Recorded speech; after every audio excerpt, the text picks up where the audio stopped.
Boa noite, irmãos. Vamos abrir as nossas Bíblias na carta aos Hebreus, capítulo 3.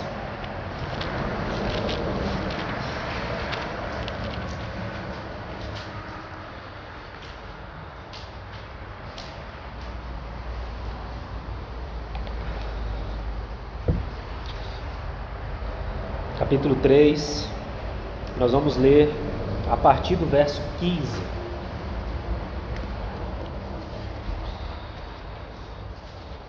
Enquanto se diz, hoje, se ouvirdes a sua voz, não endureçais o vosso coração, como foi na provocação. Ora, quais os que, tendo ouvido, se rebelaram? Não foram de fato todos os que saíram do Egito por intermédio de Moisés? E contra quem se indignou por 40 anos? Não foi contra os que pecaram, cujos cadáveres caíram no deserto? E contra quem jurou que não entrariam no seu descanso, senão contra os que foram desobedientes? Vemos, pois, que não puderam entrar por causa da incredulidade. Temamos, portanto, que, sendo-nos deixada a promessa de entrar no descanso de Deus, suceda parecer que algum de vós tenha falhado, porque também a nós foram anunciadas as boas novas, como se deu com eles. Mas a palavra que ouviram não lhes aproveitou, visto não ter sido acompanhada pela fé naqueles que a ouviram. Por enquanto, vamos ler até aí. Vamos entregar esse tempo ao Senhor mais uma vez. Pai querido, nós te agradecemos pela oportunidade que o Senhor nos concede de mais uma vez estarmos reunidos para ouvirmos ao Senhor. Ilumina, Senhor, os olhos do nosso entendimento. Fala conosco, Senhor, em Tua palavra. Toque-nos profundamente, Senhor, com as glórias, com as riquezas da Tua palavra. Como já cantado, Tua palavra que é o nosso alimento. Tua palavra que revela Teu Filho a nós. Nós te pedimos, Senhor, confronte-nos, ensina-nos, conforta-nos, Senhor, com Tua palavra nessa noite, que nós possamos ser sacudidos por aquilo que vamos ouvir nessa noite. Muito obrigado por tudo, a Ti nos confiamos, a Ti confiamos, porque só o Senhor pode fazer o ensino dessa carta, que o Senhor possa, mais do que transmitir à nossa mente informações, que o Senhor possa, de fato, dar-nos visão para ver aquilo que aqui está escrito, Senhor. Vivifica a Tua palavra, Senhor, aos nossos corações. Livra-nos da acomodação, livra-nos, Senhor, de um coração indiferente diante da Tua palavra, que haja em nós, Senhor, um verdadeiro acolhimento à Tua palavra, que nós possamos, o contrário do que vemos aqui na geração do deserto, que nós possamos misturar a Tua palavra com fé, para que ela possa, Senhor, salvar-nos, porque é acolhendo a Tua palavra que nossas almas são salvas. Bendizemos a Ti, Senhor, e entregamos-nos a Ti, em nome de Jesus. Amém, Senhor. Amém. Então, irmãos, nós vamos seguir na exposição da carta como temos feito. Só lembrando os irmãos, nós estamos na segunda advertência da carta aos Hebreus. A primeira advertência nós vimos no capítulo 2, relacionado à negligência. Eu não estou repetindo isso por acaso. É muito importante que nós vejamos que é um único falar do Espírito, que vai progredindo na revelação. Então começa com negligência e avança para os próximos estágios. Não perca isso, irmãos, porque isso são detalhes importantes para compreendermos a profundidade do que vamos entrar nessa noite. Então, nós vimos já que o privilégio envolvido aqui, privilégio envolvido a todos nós, é sermos participantes de uma vocação celestial, de um chamamento celestial. Segundo o contexto do capítulo 3, essa vocação, esse chamamento é sermos para o Senhor casa, um lugar onde Sua glória assiste e um lugar onde o Senhor encontra descanso para o seu coração, um lugar onde Sua vontade é feita, onde o Senhor se sente à vontade, se sente em casa de fato, no caso nós, né? Por outro lado, como vamos ver, e é como que uma coisa que acontece junto, então é um movimento duplo, na medida que nós vamos nos tornando essa casa, esse lugar para o Senhor de descanso, nós também vamos encontrando o nosso descanso. Então é um movimento duplo, o Senhor encontra descanso em nós, e nós também vamos encontrando descanso nele. E nós vamos falar algo nessa noite a respeito do significado desse descanso para nós, que não é bem exatamente apenas aquele descanso que todos nós recebemos quando cremos no Senhor, não é mesmo? Nós recebemos um descanso, um desfrute nele, mas trata-se do descanso na carreira cristã, e esse aumento do descanso é condicional para as nossas vidas. Então nós vamos tratar algo nessa noite também. O pecado envolvido aqui, ou seja, como não seremos casa para Deus, ou como não sermos casa para Deus? Quando não cremos. A incredulidade é o pecado envolvido aqui. Porque se nós não cremos, nós não obedecemos, que é a palavra correlata aqui no capítulo 3. Todo aquele que não crê, não obedece. A obediência é a evidência de que de fato temos crido. Não adianta nós falarmos de boca que cremos, se nós não temos de fato respondido aquilo que o Senhor tem falado a nós. É por isso que o Espírito Santo nos adverte algumas vezes nesse capítulo 3 e 4. Hoje, se ouvirdes a minha voz, não endureçais o vosso coração. Por quê? Porque há necessidade de crermos na palavra, e isso é algo contínuo, e obedecermos de maneira contínua também. Por isso que é um capítulo que fala de perseverança, de perseverar até o fim, crendo e obedecendo. Nós tratamos isso em Tiago, irmãos, é um assunto muito importante. E a advertência envolvida aqui é não endurecermos o nosso coração, é não sermos teimosos, obstinados. O Senhor vem e nos fala, nós nos mantemos em nossos próprios caminhos, duros, homens de dura cerviz. Estevão vai dizer isso em Atos 7, naquele discurso que fala da casa de Deus, não é mesmo? Atos capítulo 7. Vocês são homens de dura cerviz e que resistem ao Espírito Santo. Então essa linguagem também é aplicada a nós. Nós somos o povo do Senhor e corremos o perigo de resistir ao Espírito, de entristecer o Espírito e de apagar o Espírito na nossa experiência com o Senhor. Então esse é o contexto, né? Então nós já vimos que o pano de fundo aqui, nós já vamos caminhar para colocar mais algumas coisas aqui, que o pano de fundo aqui é aquela estação do povo do deserto chamado Refidim, que depois teve um nome trocado devido à rebelião, à revolta que aconteceu ali em Êxodo 17, foi trocado o nome para Massá e Meribá. Nós já vimos o significado disso, citado lá no Salmo 95. No verso 7 a 11, irmãos, então eu queria citar aqui mais algumas coisas, porque o capítulo 3 e 4 estão intimamente relacionados. Então eu queria colocar mais algumas notas aqui. Do verso 7 a 11, eu queria ler novamente e colocar algo aqui.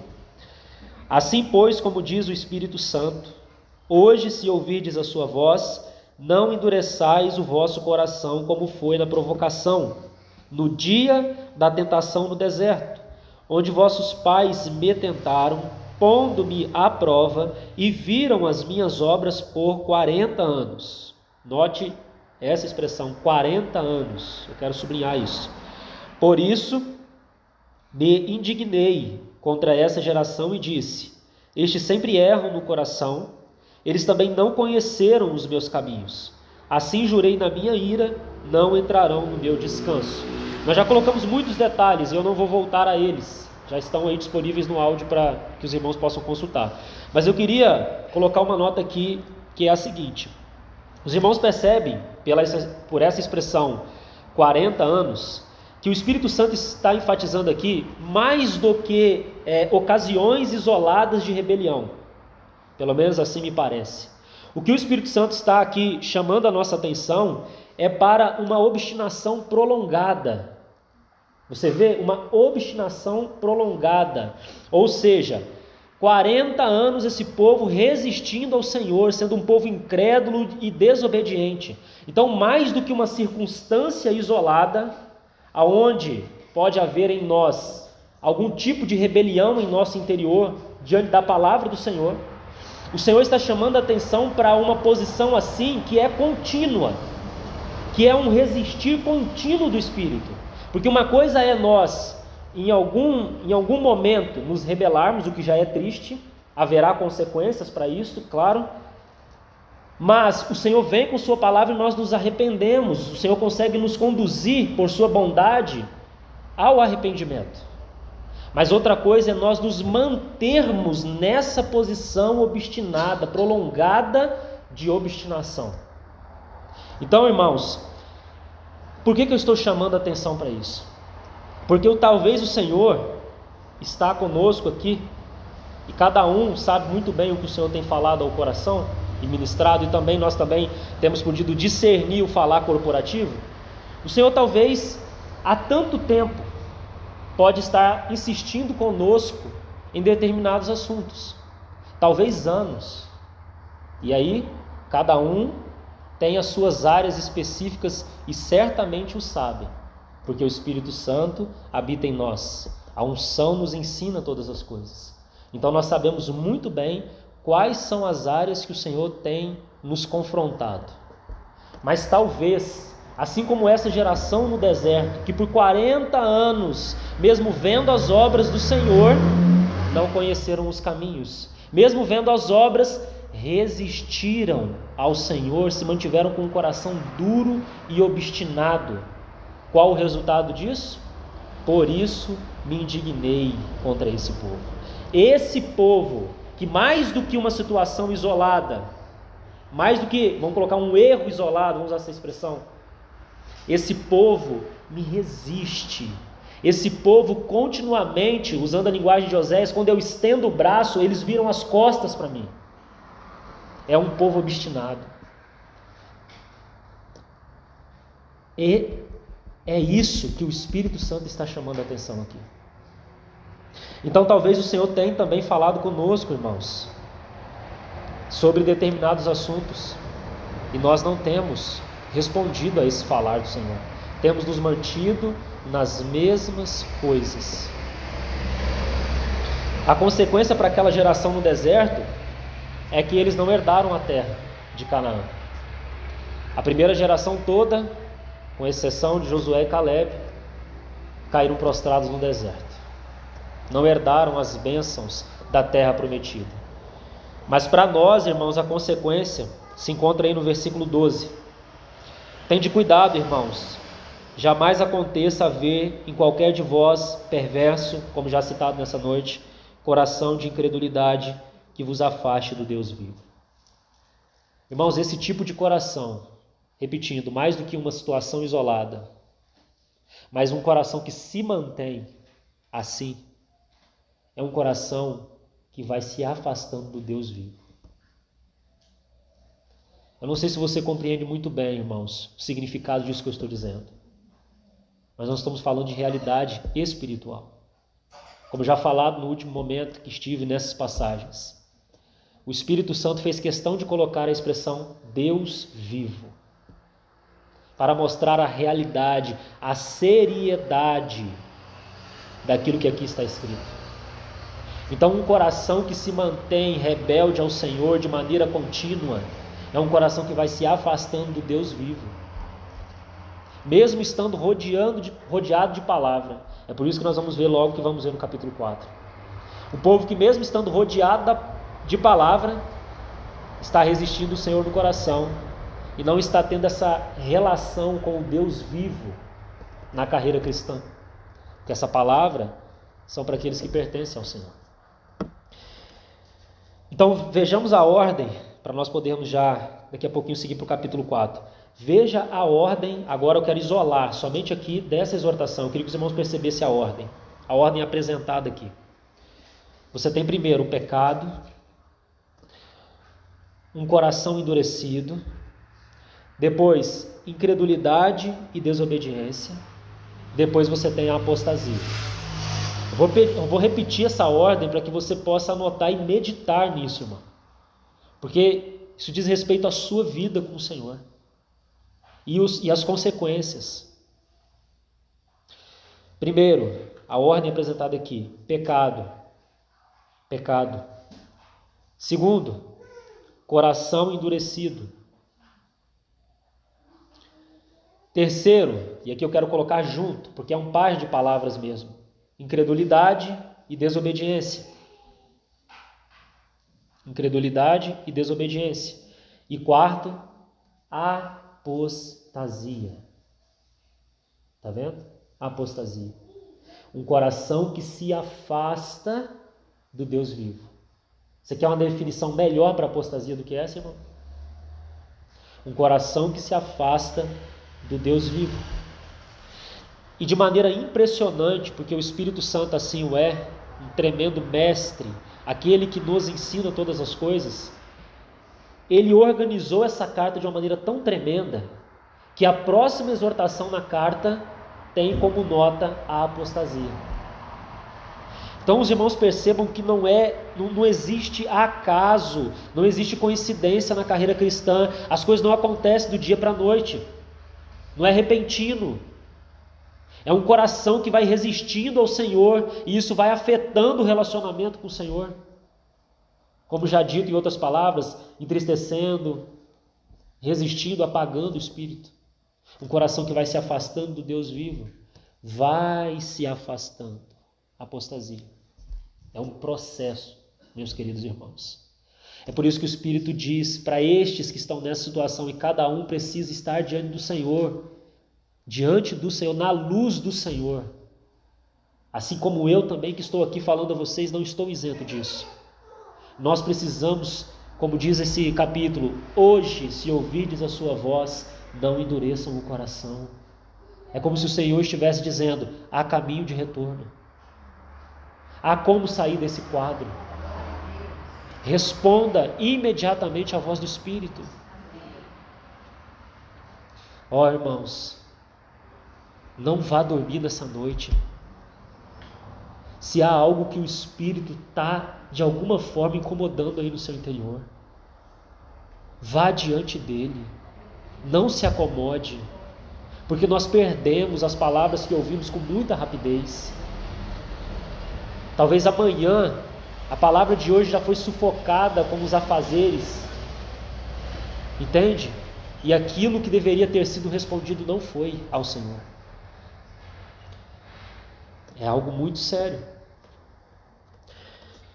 Agora, quando nós pensamos, ainda dentro desse sentido aqui, quando nós pensamos no contexto dessa carta, nós vemos que esses judeus aqui, que eram cristãos judeus, convertidos, eles estavam então procurando retornar a ritos e cerimônias judaicas, negligenciando o falar no Filho, o falar no Senhor Jesus, a palavra final de Deus. Qual a consequência? Eles estavam se afastando do Deus vivo. Irmãos, isso que estou dizendo não é uma aplicação apenas para os destinatários, também o é para nós. Porque a religiosidade está aí. O convite para retornarmos a contextos dos quais o Senhor já nos tirou está aí. E talvez com um falar muito mais forte do que o era há algum tempinho atrás.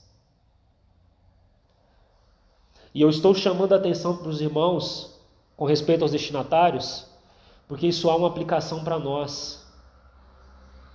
Será, irmãos, que de alguma maneira estamos retornando a coisas das quais o Senhor já nos tirou, e isso tem nos afastado da relação com o Deus vivo?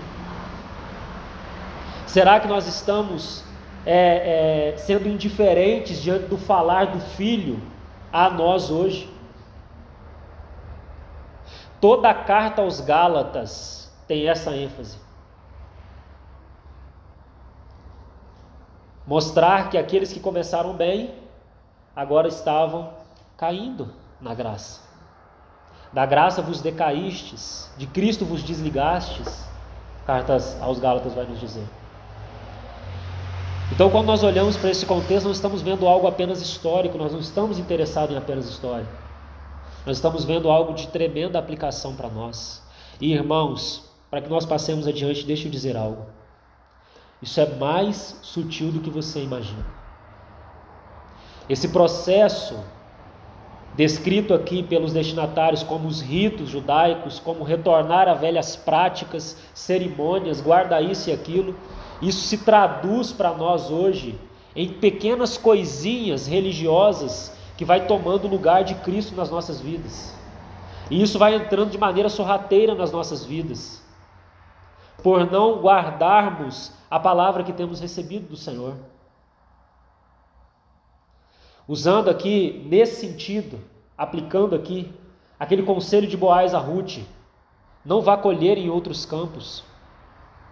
Toma cuidado com o que você está ouvindo, com o que você está vendo, com o que você está dando abertura.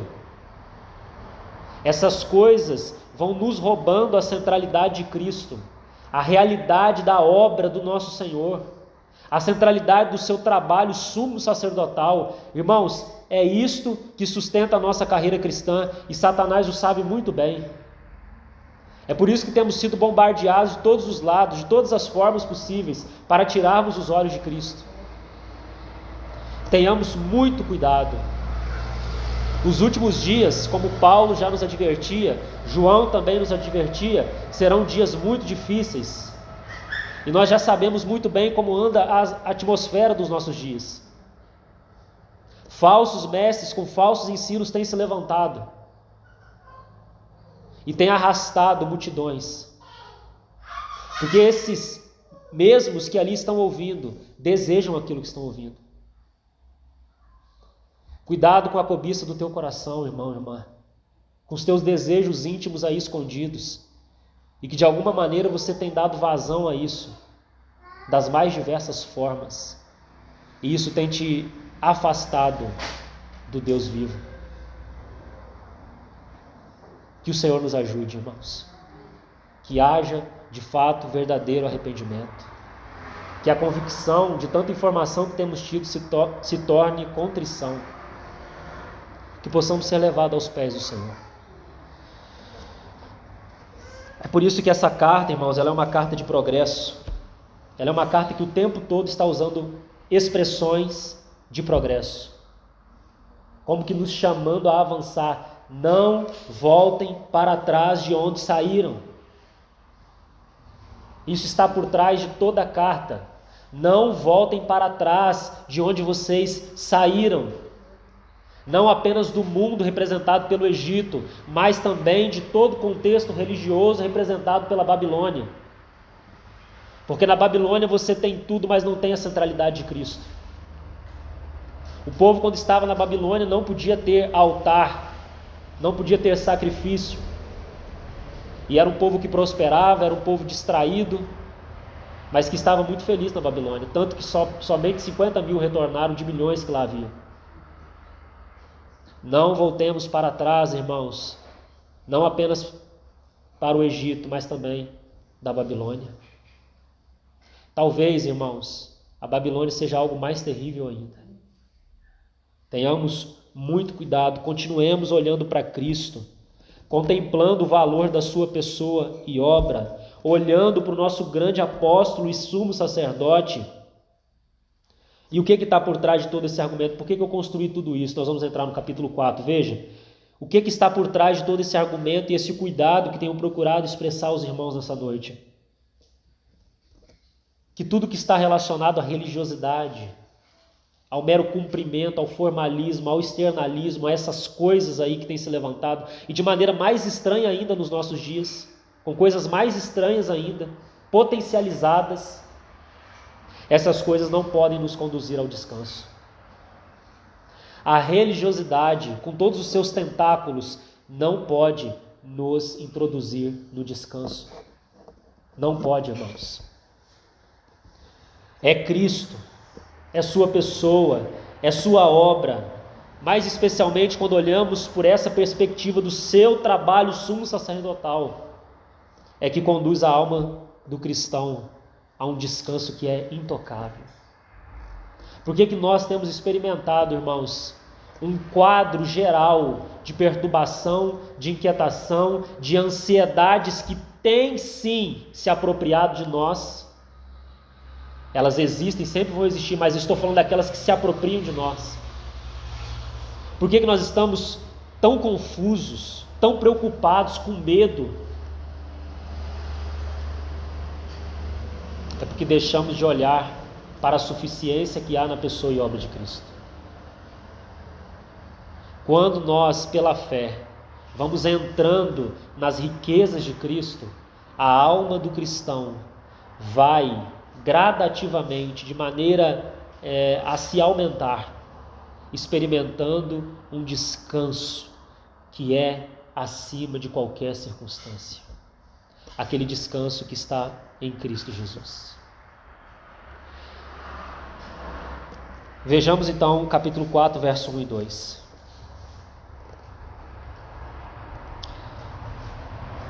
Temamos, portanto, que sendo-nos deixada a promessa de entrar no descanso de Deus, suceda parecer que algum de vós tenha falhado. Porque também a nós foram anunciadas as boas novas, como se deu com eles. Está falando daquele eles, a geração do deserto. Mas a palavra que ouviram não lhes aproveitou, visto não ter sido acompanhada pela fé naqueles que a ouviram. Então veja que o Espírito já começa, ou melhor, ele continua, porque apesar de ter uma divisão de capítulos aqui, continua no mesmo assunto, na mesma exortação, que vai até o versículo 13. O Espírito já começa dizendo: temamos, portanto. Por conta disso que eu acabei de dizer sobre a desobediência e a incredulidade, com o exemplo que acabei de mostrar lá com o povo no deserto, temamos, portanto. Eu gostaria de chamar a atenção agora para a próxima expressão aí, no verso 1. Suceda parecer que algum de vós tenha falhado. Suceda parecer que algum de vós tenha falhado. Nós vamos sublinhando, tá, irmãos? Aí vocês vão tomando nota de acordo com o que o Senhor for ministrando. Essa expressão aí, eu confesso aos irmãos, é uma expressão que eu acho ela bem difícil de se compreender, dentro da linha do que o Espírito está trabalhando aqui. E talvez não somente sou eu que penso assim. Lendo alguns comentaristas, vejo que eles também têm alguma dificuldade de entender toda a intensidade dessa expressão que está aqui colocada. Eu recorri a um chamado Westcott. Ele é um erudito bíblico do Novo Testamento, conhece muito bem, talvez uma das principais figuras aí relacionadas ao grego do Novo Testamento. Ele conhece muito bem o texto no original e deixou para nós o sentido dessa expressão. Então, ele interpretando essa frase, ele diz que essa frase significa a mera aparência ou suspeita de fracasso deveria ser sinceramente temida. Eu vou repetir então o sentido aqui. O Westcott diz que a mera aparência ou suspeita de fracasso deveria ser sinceramente temida. Então, o assunto aqui tratado é tão sério, tão profundo, tão enfático pelo Espírito, que ele está dizendo que a simples aparência de vocês falharem seja motivo de temor no coração de vocês. Não é nem vocês falharem, é a aparência, a possibilidade de vocês falharem. Já deveria ser um temor no coração de vocês. Seriedade, né? Diante de tal palavra. Há um outro erudito que toma essa expressão e ele interpreta ela no âmbito de um tribunal. E ele diz que ela significa o seguinte: para que nenhum de vós seja julgado como tendo errado ou falhado.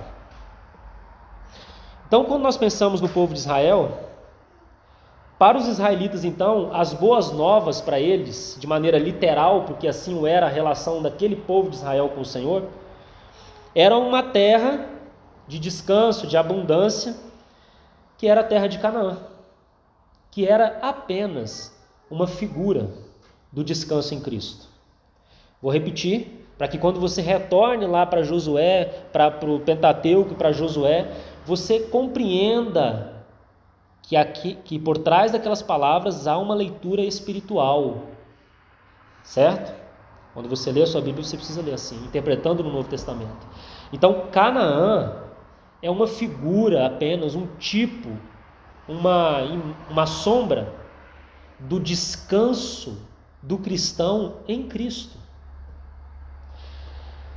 E é justamente disso que trata todo esse capítulo 4, o descanso da fé. E eu gostaria de explicar, irmãos, o que seria esse descanso. Mais do que aquele descanso inicial daquele que crê no Senhor, eu estou falando daquele descanso que é processual, é um aumento do descanso. Irmão, o descanso tem aumentado para você? Você tem experimentado descanso cada vez maior no Senhor? Se não, há algo errado. Mas, irmão, as coisas estão mais difíceis. Esse descanso não está limitado a isso. Então eu quero chamar os irmãos à reflexão mesmo, como que sacudindo os irmãos aí, e eu junto com os irmãos. Temos experimentado descanso, um aumento do descanso em Cristo? Temos, irmão. Olha, se nós formos fazer uma leitura dos dias, o desespero tomou conta geral. Não há aquela confiança no Senhor mais, que é expressa como descanso da fé. E eu queria procurar explicar esse descanso com a citação de uma irmã. Eu encontrei essa citação em um livro que eu estava lendo e eu gostaria de expressar para que os irmãos vejam o significado do descanso. Abre aspas então. Essa irmã diz assim: eu descanso nele, nele habito. Mergulhando nele, perco-me a mim mesma e experimento uma vida de comunhão com Deus tão divinamente doce que não a trocaria por milhares de mundos. Quando olho para trás, regozijo-me de ver aquilo de que fui salva. Ao olhar para frente, o que vejo são puras expansões de amor ilimitado. Certamente, o céu dos céus é o amor. Então essa irmã ela foi muito linda a citação que ela utilizou aqui para expressar o que significa esse aumento do descanso. É aquilo que o próprio Senhor disse em João 15, irmãos. Não é mesmo? Nós habitando nele, as suas palavras habitando em nós, essa vida de relacionamento que vai tomando todo o nosso ser, é o descanso da alma. É quando as nossas afeições elas são ganhas. É quando a nossa mente, a nossa vontade, as nossas emoções estão ali, irmãos, descansadas no Senhor. Entende do que se trata o descanso? Irmãos, há uma tremenda guerra nesse âmbito da nossa alma para descansar no Senhor. É por isso que o autor vai dizer logo abaixo: esforcemo-nos por entrar nesse descanso.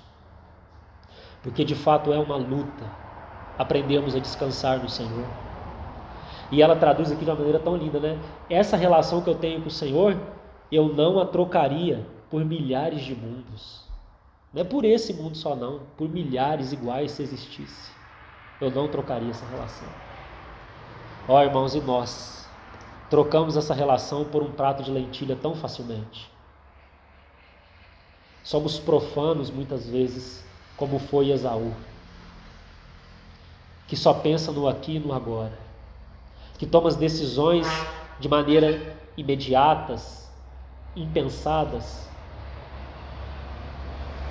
Não é aquela alma que está descansada no Senhor e o Senhor com um simples olhar pode guiar. Sabe? O Senhor não precisa dar, como se diz, como já usado pelo irmão Eliezer numa figura, colocar a mão no nosso peito. Porque nós estamos ali, basta que Ele olhe, nós estamos atentos. porque nossa alma está descansada nele. Fiz calar e sossegar a minha alma, como uma criança desmamada se aquieta nos braços de sua mãe. Assim é minha alma para comigo. Ele relatando essa experiência acontecendo no interior, né? A minha alma, quando ela quer gritar, como foi lá em Jó, que nós já estudamos, fiz calar e sossegar. Eu sei que se eu olhar para Cristo, tão somente para Ele, quando o mundo estiver desabando ao meu redor, eu sei que nele encontro o meu refúgio. Eu não preciso me desesperar como as multidões se desesperam. Irmãos, preste atenção no que estou falando. As notícias que sairão serão cada vez piores. Nós estamos entrando em um colapso. A criação está gemendo, aguardando a revelação dos filhos de Deus. O mundo está colapsando, ou você acha que não? Se você lê a sua Bíblia, você não tem esperança de tornar esse mundo melhor, porque você sabe para onde tudo isso está caminhando. A única coisa que pode prover descanso para nós, irmãos, é contemplar a Cristo como nosso grande apóstolo e sumo sacerdote. Se você não aprendeu esse segredo da vida de fé, sinto muito te dizer, algumas coisas serão abaladas aí. Porque coisas materiais hoje estão na sua mão, amanhã pode não estar mais. Não há mais certeza com respeito a nada. Nenhum cenário político, econômico que está posto, nós não temos mais segurança em nada disso. Como você reagirá quando essas coisas forem tocadas? Aonde está o seu suprimento? Quem é o seu supridor? Essas coisas precisam ser vistas hoje, para que quando esses dias mais difíceis chegarem, irmãos, nós não achemos no Senhor pedra de tropeço. Então agora você percebe, irmãos, que está tudo conectado. Sermos para Ele casa, sermos para Ele um lugar de descanso, provê para nós também descanso. Ou seja, quando nós ouvimos ao Senhor, quando nós respondemos ao Senhor em obediência, quando a vontade do Senhor é feita em nós, tanto no individual, cada um respondendo, como no coletivo, a assembleia, como em nossas famílias e tudo mais, irmãos, nós experimentamos descanso nele. Mas por que o povo de Israel não entrou nesse descanso, irmãos? O autor aos Hebreus agora, no verso 2 aí, ele vai usar outras palavras para explicar o que ele já explicou no capítulo 3. Ele vai dizer assim, que aquilo que aquele povo no deserto ouviu, não lhes aproveitou, porque eles não acompanharam com fé aquilo que ouviram. Ou seja, eles não misturaram com fé, eles não se uniram àquilo que ouviram, eles não acreditaram, sabe? Eles não se tornaram um com aquilo que ouviram. A palavra não se aproveitou neles. O problema nunca está na palavra. Nós já repetimos isso e vamos repetir isso nesse púlpito, enquanto aqui tivermos fôlego. Se algum dia nós falharmos como assembleia neste lugar, o problema nunca esteve com a palavra. O problema está em não misturarmos a palavra com fé. Esse testemunho será dado até o fim.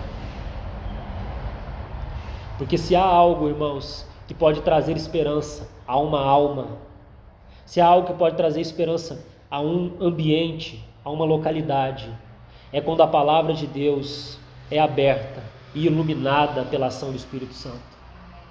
Nada mais, não há nenhuma outra estratégia, nada que possa substituir isso. Se um dia perdermos isso, nós perdemos tudo. Cristo na sua palavra. Então, se unir aquilo que nós temos ouvido é fundamental para nós entrarmos no descanso de Deus. Então, por que nós não experimentamos um descanso cada vez maior, um descanso progressivo na nossa carreira cristã? porque nós não nos unimos àquilo que ouvimos. Agora olha o verso 3. Nós, porém, que cremos, entramos no descanso.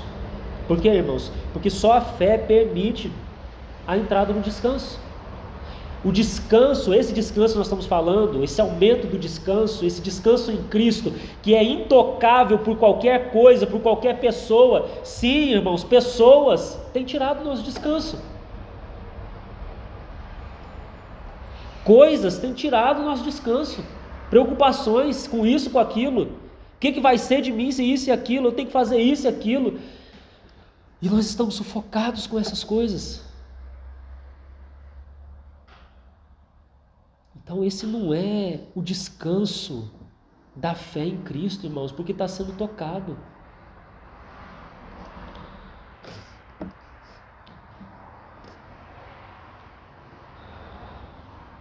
Deixa eu só pensar até onde eu vou nessa noite.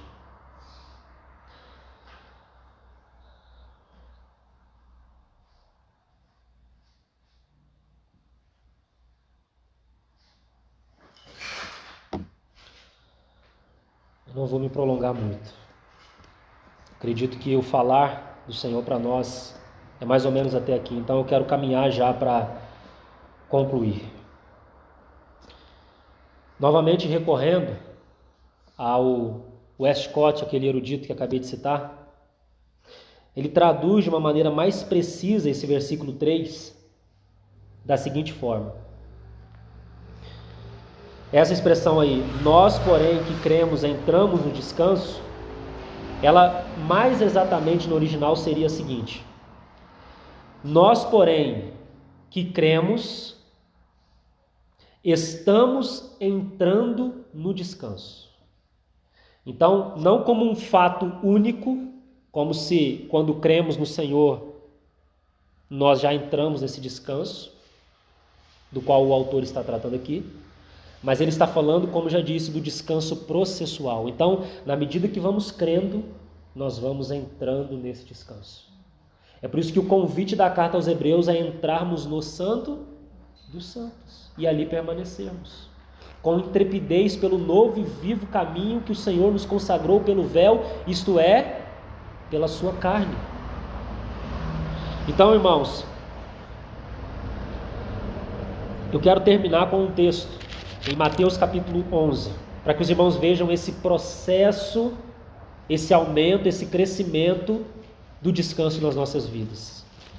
E sim, irmãos, eu tinha muitas outras coisas para colocar, mas eu não quero me prolongar muito, para que nós possamos mastigar bem o que já foi colocado nessa noite. Inclusive deixei alguns detalhes que queria falar para um próximo momento, não vou nem ousar tocar, mas nós vamos seguir aqui ainda, que tem muitas coisas para colocarmos.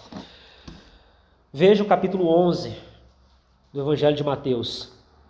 Eu queria ler com os irmãos o verso 25 até o verso 30. Veja se os irmãos conseguem perceber do que depende esse descanso. Olha só. Por aquele tempo, exclamou Jesus, graças te dou, ó Pai, Senhor do céu e da terra, porque ocultastes estas coisas aos sábios e instruídos e as revelastes aos pequeninos. Sim, ó Pai, porque assim foi do teu agrado. Tudo me foi entregue por meu Pai. Ninguém conhece o Filho senão o Pai, e ninguém conhece o Pai senão o Filho e aquele a quem o Filho quiser revelar. Agora veja do que depende o seu descanso, irmãos. Vinde a mim, vinde, todos os que estáis cansados e sobrecarregados, e eu vos aliviarei.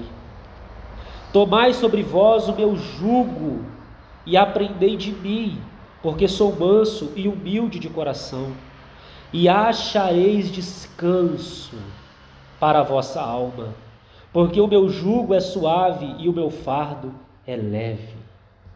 Irmãos, não é ir a Cristo apenas uma vez quando fomos salvos, quando cremos no Senhor para a salvação, mas é irmos a Ele continuamente, é tomar sobre nós diariamente o jugo do Senhor, o seu fardo, e aprender dele. Do que depende, para concluirmos, do que depende o descanso das nossas almas? Do discipulado. Esta palavra resume: discipulado.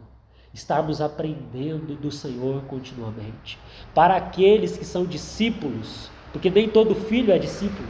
Todo filho tem a possibilidade, a oportunidade de ser um discípulo, mas nem todo é. Agora, para aqueles que o Senhor tem conquistado os ouvidos, para aqueles que têm ido a Ele continuamente, diariamente, buscando, a despeito de situações isoladas, que nós certamente vamos falhar em algum momento, mas não temos resistido ao Senhor, temos dito: Senhor, entra com tua luz, Senhor, perdoa-me por ter te entristecido, ganhe minhas afeições para ti. Para esses que mantêm nessa posição, nessa postura espiritual, esses encontram descanso para a alma, porque aprenderam que colocar a cabeça no jugo ao lado de Cristo é o melhor lugar para estar. É o melhor lugar para estar. Bendito seja o nosso Senhor. Eu gostaria de concluir aqui, meus irmãos. Orem sobre isso. A carta aos Hebreus é um escrito extraordinário. E nós estamos apenas pincelando algumas coisas. Como o Espírito Santo foi maravilhoso ao deixar uma carta como essa no registro sagrado para nós. Bendito é o nosso Senhor. Vamos orar, entregar esse tempo compartilhado diante do Senhor e as nossas próprias vidas, irmãos, que possam ser revisitadas aos pés do Senhor por aquilo que ouvimos. Querido Pai, a Ti nos entregamos, Senhor. Inteiramente a Ti, somente a Ti, Senhor, e a mais ninguém.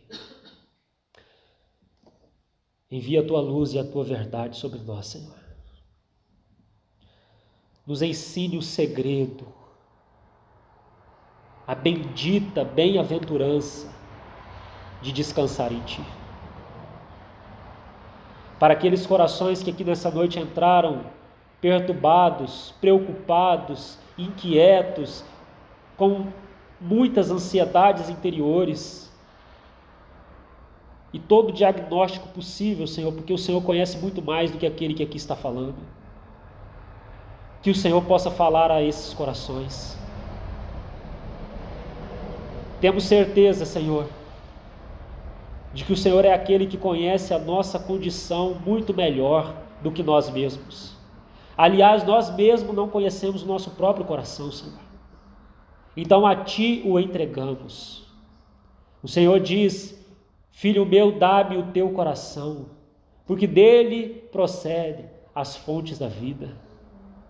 Então nós queremos dizer juntos nessa noite, Senhor, pela fé, que a Ti estamos entregando o nosso coração, para que o Senhor possa fazer dele o que bem entender. Porque, Senhor, ele está guardado quando está em Ti. Quando está em nós, ele não está guardado. Ele está desprotegido, ele está descuidado, ele está relapso e muitas outras coisas, mas em Ti ele está guardado. Nós queremos, Senhor, colocar nossa cabeça no Teu jugo e descansar. Descansar porque o Teu jugo é suave, o Teu fardo é leve. Ó Senhor, muitas almas, provavelmente aqui nessa noite, estão desesperadas, Senhor. Aquieta-nos, Senhor. Aquieta-nos aos Teus pés. Faz-nos ver quão grande é o Senhor, quão rico é o Senhor, quão tremendo é o Senhor. E que se nós temos a Ti, nós não precisamos de mais nada, Senhor. Tudo o mais, o Senhor certamente cuidará. Obrigado por esta palavra, Senhor, e por aquilo que ao longo dos anos nós temos ouvido aqui nesse ambiente. Obrigado por Tua fidelidade, Senhor, porque mesmo em momentos onde nós somos infiéis, o Senhor permanece fiel. porque o Senhor não pode negar a si mesmo, é contra o seu caráter. O Senhor não muda, o Senhor é o mesmo ontem, hoje e o será para sempre. Bendito é o Senhor, em nome de Jesus, amém.